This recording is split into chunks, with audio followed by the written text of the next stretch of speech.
অক্ষয় তৃতীয়াটা দেখতে দেখতে কেটে গেল। বিকেলে একটু বেরোলাম। তো চলো, রেডি হয়ে নিয়েছি, একটু বেরোবো। যদিও ভিডিওটা পোস্ট করতে করতে বেশ খানিকক্ষণ দেরি হয়ে যাবে। রেডি হয়ে নিয়েছি, এবার একটু যাই, ঘুরে আসি। এদিক ওদিক অনেক কিছুই মিষ্টি টিষ্টি পাওয়ার ব্যাপার আছে। তবে রাস্তায় আজকে বেশ জল চারিদিকে। সকালবেলা এত বৃষ্টি হয়েছে যে কি আর বলবো। তো প্রত্যেকটি দোকানে ভিড়, দাঁড়াতে হচ্ছে। আর রাস্তায় তেমনি ভিড় উপচে পড়ছে, মানে গাড়ি এগোচ্ছেই না।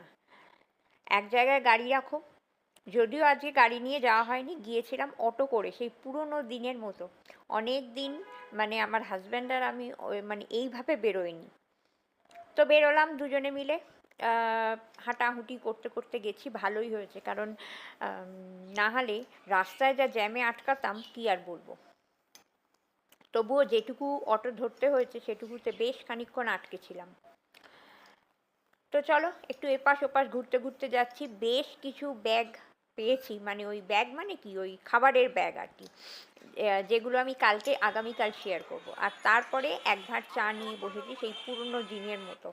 মানে সেই পুরনো দিনগুলোকে মনে পড়ে, যখন ভাঁড়ে চা নিয়ে ঘন্টার পর ঘন্টা বন্ধুবান্ধব মিলে গল্পগুজব করতাম। তখন তো আর ক্যাফে ফ্যাফেতে ঢুকতাম না, অত ক্ষমতাও আমাদের ছিল না। আর ওই রাস্তায় ধারে যে চায়ের দোকান সেগুলোতে এনজয় করতাম। আর অটো করে ফিরছি, বেশ ঠান্ডা হাওয়া লাগছে কিন্তু আজকে। মানে বৃষ্টিটা হয়ে ভীষণ ভালো হয়েছে। আর আমাদের সোদপুরে ঢুকে এগোতে আর পারছি না, সোদপুর ব্রিজে এত জ্যাম। যাকগে, দিনটা ভালোই কাটলো। বেশ মজা আনন্দ হই হই। আর ঠান্ডা ঠান্ডা ওয়েদার, যে গরমটা ছিল সেটা কেটে গেছে। এবার এসেছি একটুখানি এই স্যান্ডউইচ জাংশন বলে একটা দোকান হয়েছে, বেশ ভালো খাবার দাবার বানায়। তো চলো, ওখান থেকে রাত্রে কিছু খাবার দাবার নিয়ে নেব। খাবারের মধ্যে একটু ভাবছি পোলাও নেব।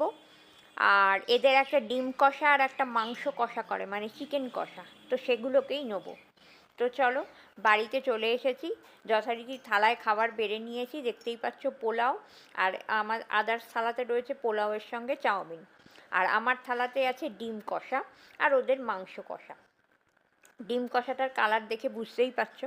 এবার ডিমটা আমি তুলে দেখাই, এই যে। তবে এত কষা খেলে কালকে আর আমাকে বিছানা ছেড়ে উঠতে হবে না। যাক অল্প স্বল্প নিয়ে নিলাম, নিয়ে খাওয়া দাওয়াটা শেষ করি। আর আজকের মতো দিনটা ভালোই কাটলো। আগামীকালও একটা স্পেশাল ডে, 1 মে। আগাম শুভেচ্ছা রইল প্রত্যেককে। আর কাল অবশ্যই রেসিপিও যাচ্ছে।